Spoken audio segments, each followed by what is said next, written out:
जोहार झारखंड में ही coaching centre में आपसे विद्यार्थियों का बहुत बहुत हार्दिक स्वागत करता हूं। और आज हम लोग झारखंड का भूगोल के अंतर्गत मृदा प्रदूषण के बारे में बहुत बेहतरीन ढंग से अध्ययन करने वाले हैं। तो प्यारे दोस्तों, वीडियो सेशन को आरंभ करने से पहले, चीज़ों को विस्तार से आपको समझाने से पहले मैं आप सभी विद्यार्थियों से एक बार ये निवेदन करना चाहूँगा कि जो विद्यार्थी झारखंड राज्य से संबंधित प्रतियोगी परीक्षाओं की तैयारी करते हैं वो निश्चित रूप से मेरी कोचिंग सेंटर से जुड़ें। चैनल को सब्सक्राइब करने के साथ ही बेल आइकन को भी जरूर दबाएं ताकि कंटिन्यूसली नोटिफिकेशन मिलता रहे, और वीडियो को ज़्यादा से ज़्यादा शेयर करें ताकि और सभी विद्यार्थियों को भी इसका लाभ मिल सके। प्यारे दोस्तों, चलिए अब वीडियो सेशन को आरंभ करते हैं। और सबसे पहले हम लोग ये जानने की कोशिश करते हैं कि मृदा प्रदूषण क्या है। तो प्यारे दोस्तों देखिए, जब मृदा का मतलब मिट्टी में, जब मिट्टी में अवांछनीय तत्वों का मिश्रण हो जाता है। अवांछनीय का मतलब प्यारे दोस्तों जो चीज़ें नहीं चाहिए। अवांछनीय तत्व का मतलब वैसा तत्व जो हमें नहीं चाहिए, जो उस मिट्टी को नहीं चाहिए। तो जब मृदा में अवांछनीय तत्वों का मिश्रण हो जाता है और उसके कारण से मृदा के भौतिक, रासायनिक, जैविक गुणों में परिवर्तन होता है, जिसका प्रभाव मानव जीवन और जीव जंतु के जीवन, उस मिट्टी में रहने वाले सूक्ष्म जीवों के जीवन और उस मिट्टी में उगने वाले पेड़ पौधों के जीवन पर प्रतिकूल प्रभाव पड़ता है। तो वही मृदा प्रदूषण कहलाता है। इन चीज़ों को आप समझ गए होंगे, ऐसा मैं उम्मीद करता हूँ। चलिए अब इसको विस्तार से थोड़ा समझते हैं कि मृदा प्रदूषण के कारण क्या है और इसका प्रभाव क्या है और इससे बचने का उपाय क्या है। तीनों बिंदुओं पर बहुत बेहतरीन ढंग से चर्चा करेंगे, जैसा कि हमने वायु में किया था, जैसा कि हमने जल में किया था। वायु प्रदूषण को हमने बहुत बेहतरीन ढंग से जाना भाग 2 में, जल प्रदूषण को हमने बेहतरीन ढंग से जाना भाग 3 में, और ये भाग 4 में हम लोग मृदा प्रदूषण को बहुत बेहतरीन ढंग से जान रहे हैं। तो तीनों बिंदुओं पर चर्चा करेंगे, कारण क्या है, उसका प्रभाव क्या पड़ता है और बचाव के क्या क्या उपाय हैं। तो प्यारे दोस्तों, सबसे पहले कारण पर आइए।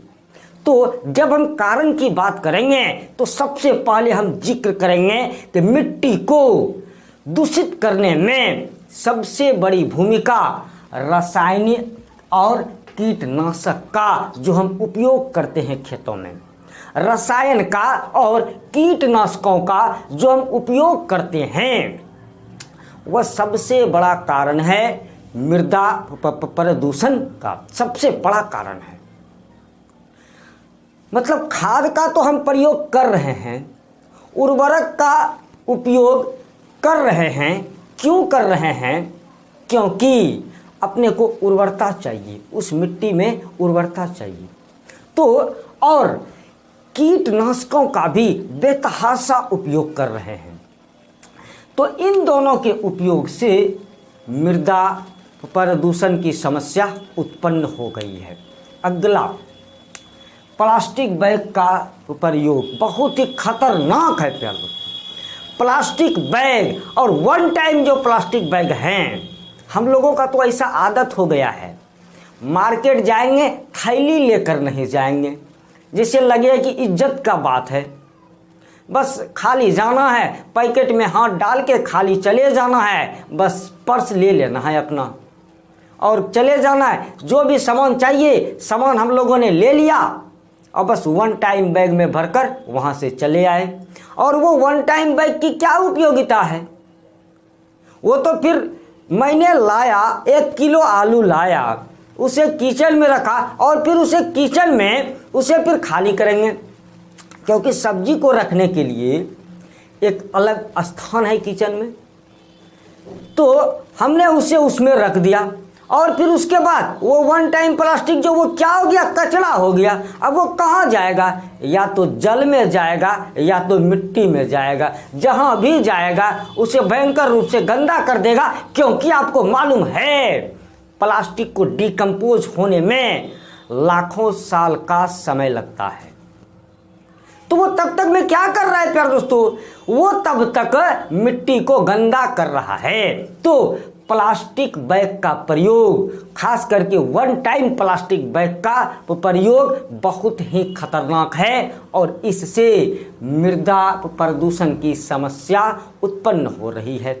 अगला पॉइंट पर चर्चा करते हैं, वनों की कटाई। ये तो कहा ही नहीं जाए, वनों की कटाई सभी प्रदूषण को जन्म देने का कारण है। सभी प्रदूषण को, वन की कटाई होने से सभी प्रकार के प्रदूषणों का जन्म होता है।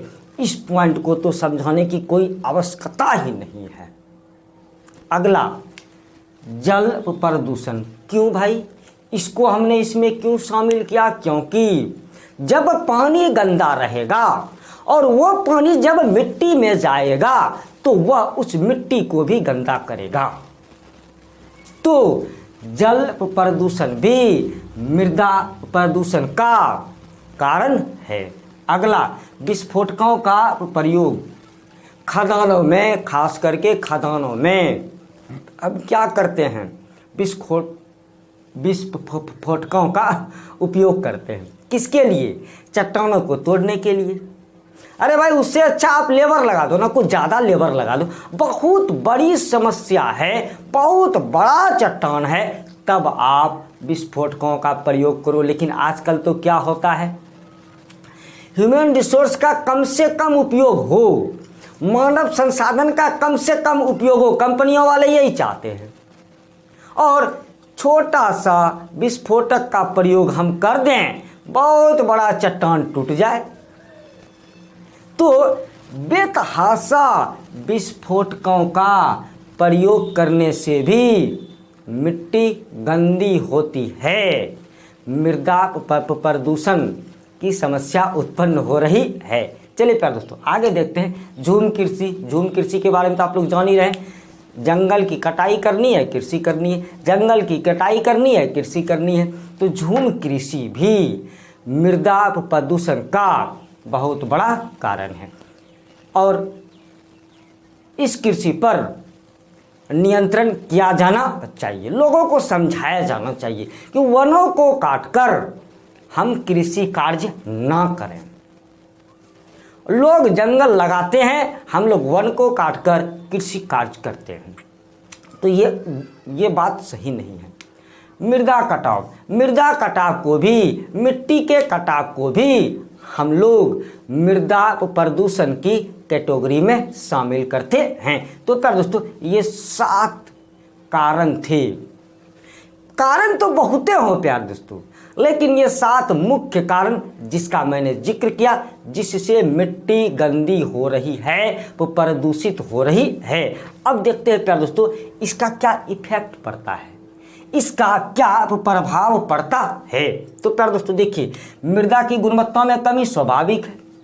जब मिट्टी गंदी हो गई तो मृदा की गुणवत्ता में कमी आ गई, मतलब उर्वरता में कमी आ गई। जो मिट्टी का मूल गुण जो है उसमें तो कमी आ गई। तो ये तो बहुत जबरदस्त इफेक्ट है। अगला, वनस्पति की उत्पादकता पर प्रतिकूल प्रभाव। वाजिब बात है, जब मिट्टी दूषित है तो वनस्पति की उत्पादकता में जरूर कमी आ जाएगी। तब हम क्या करेंगे उस स्थिति में? बेतहाशा रसायनों का प्रयोग करेंगे, खाद का प्रयोग करेंगे, बेतहाशा। वो भी तो अच्छी बात नहीं है।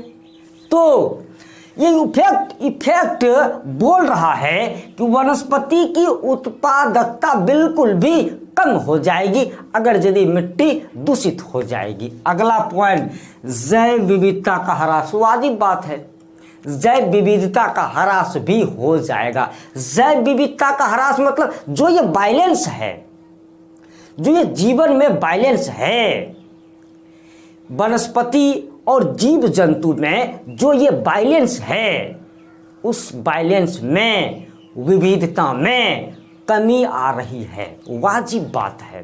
किसके कारण से? मृदा प्रदूषण के कारण से। अगला, मानव सहित जीव जंतु के स्वास्थ्य पर प्रतिकूल प्रभाव पड़ेगा ही पड़ेगा। जब मिट्टी गंदी रहेगी और वहाँ से पेड़ पौधे उगेंगे, उसी मिट्टी से जो पेड़ पौधे उग रहे हैं उसी का हम अनाज खा रहे हैं, फसल वहाँ से जो उत्पादित होता है उसको हम एब्जॉर्ब कर रहे हैं, तो क्या होगा? हमारे शरीर पर इसका बुरा इफेक्ट पड़ेगा। इन चीज़ों को आप समझ पा रहे होंगे। और ऐसा ही भी हमारे आसपास की मिट्टी गंदी है तो हमारे स्वास्थ्य पर इसका विपरीत असर पड़ना ही पड़ना है, चाहे वो मानव हो चाहे वो जीव जंतु हो। चलिए प्यारे दोस्तों, अगला अब देखते हैं कि बचाव के क्या क्या उपाय हैं। कारण भी देख लिया, उसका क्या इफेक्ट है वो भी देख लिया।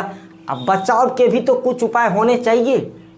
तो जो कारण है उसी कारण को अपने को देखना है मुख्य रूप से, और वो कारण उत्पन्न ना हो, वही तो बचाव है। हम कहते हैं बचाव क्या है कि कारण उत्पन्न ही ना हो तो बचाव हो सकते हैं। तो देखिए बचाव क्या क्या है प्यारे दोस्तों, तो ध्यान से देखिएगा। रासायनिक उर्वरक के बदले जैविक उर्वरक का प्रयोग, बिल्कुल भी सही बात। आजकल जो हम लोग वो यूरिया, डीएपी, क्या क्या खाद रहता है उसका प्रयोग कर रहे हैं खेतों में, उसके बदले में हम जैविक उर्वरक का प्रयोग करें। जैसे मैंने आपको समझाया था कि हम लोग का भी जो बाथरूम है, टॉयलेट जो है, तो वहाँ पे जो मलमूत्र इकट्ठा हो रहा है उससे बहुत अच्छा खाद बन सकता है। प्लस गोबर से बहुत अच्छा खाद बन सकता है। प्लस आपके घरों में जो भी कचरा जमा होता है, कचरा कौन सा? जैविक कचरा, उसे भी हम लोग खेतों में फेंक सकते हैं। और बहुत अच्छा होगा अगर यदि उसको हम लोग मिट्टी के अंदर दबा कर सड़ा दें और उसे फिर खेतों में फेंकें। मैं गारंटी के साथ बोल रहा हूँ, ये जो रासायनिक उर्वरक है उसके बदले में इन सभी उर्वरकों का अगर यदि आप प्रयोग करेंगे तो आप जान के चलिए आपके खेतों की उर्वरा शक्ति जरूर बढ़ जाएगी, बहुत ज़बरदस्त तरीके से बढ़ जाएगी। लेकिन अपने लोग तो बस वो करना नहीं है, बस शॉर्टकट उपाय लगाना है। अब बस खाद खरीद के लाना है और बस छींट देना है। तो कैसे होगा भाई? तो अपना पॉइंट है, सबसे पहला रासायनिक उर्वरक के बदले जैविक उर्वरक का प्रयोग किया जाना चाहिए। अगला पॉइंट, कीटनाशकों का कम से कम प्रयोग। कीटनाशक जो होता है ना उसका कम से कम उपयोग करें, जरूरी हो तो करें। आजकल लोग क्या करते हैं, कीटों का आक्रमण हुआ भी नहीं खेतों में और पहले हम छिड़क के रख दिए हैं। भाई उससे दो नुकसान है। एक तो वायुमंडल भी गंदा होता है, मालूम है ना। उसकी जो बूंदें होती है, कीटनाशकों की जो छोटी छोटी बूंदें होती है वो हवा में मिल जाता है और वायुमंडल को भी वो गंदा कर रहा है, दूषित कर रहा है।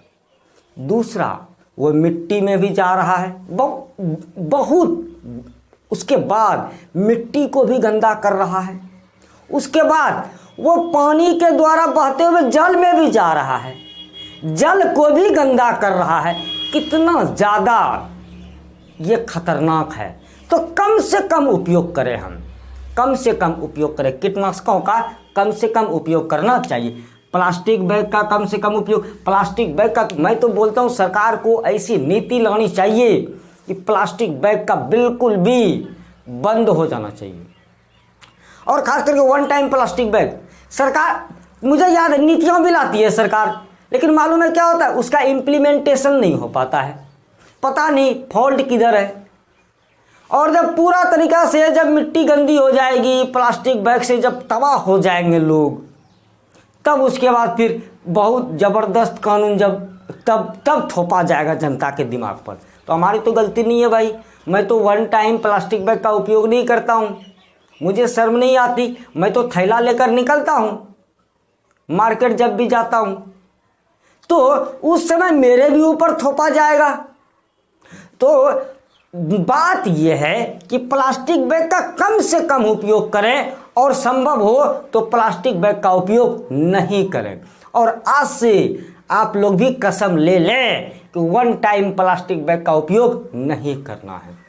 और जो जो इन कसमों को लेंगे वो कमेंट बॉक्स में जरूर मुझे कमेंट करके बताएंगे कि सर आज से हमने कसम ले लिया है कि वन टाइम प्लास्टिक बैग का उपयोग अपने को नहीं करना है। चलिए, वनीकरण पर जोर, इससे बड़ा कुछ बचाव के उपाय हो ही नहीं सकते कि हम वन को लगाते जाएं, जहाँ भी खाली जगह दिखे एक पौधा अपने को लगा देना है। और जीवन में ऐसा उद्देश्य रखना है कि हम हजारों पौधा लगाएं, हजारों वृक्ष हमारे द्वारा लगे, ऐसा उद्देश्य मानव जीवन का जरूर होना चाहिए। क्योंकि हम पानी के बिना तो 2 दिन 4 दिन रह भी सकते हैं, भोजन के बिना 10 दिन रह भी सकते हैं, लेकिन हवा के बिना नहीं रह सकते, जिंदा बिल्कुल भी नहीं रह सकते। तो सबसे पहले अपने को हवा चाहिए, और हवा में जो ऑक्सीजन है वही तो चाहिए। और ऑक्सीजन कौन देता है? कार्बन डाइऑक्साइड से ऑक्सीजन बनाने का फैक्ट्री किसके पास है? वो पेड़ पौधे के पास है। इसी के लिए पेड़ पौधा अपने को जरूर लगाना चाहिए, जीवन में वनीकरण पर जोर देना चाहिए। अगला पॉइंट को देखते हैं, जल प्रदूषण पर नियंत्रण। मैंने तो पहले ही बताया था, ये भी एक कारण है, तो इस पर भी नियंत्रण किया जाना चाहिए। पानी को जितना ज़्यादा साफ रखेंगे हम लोग, मिट्टी उतनी ही कम गंदी होगी। चलिए, मृदा कटाव की समस्या का भरसक निदान किया जाना चाहिए, और इसका सबसे अच्छा उपाय वनीकरण ही है। जब हम जंगल लगाएंगे तो मिट्टी का कटाव स्वतः ही रुक जाएगा।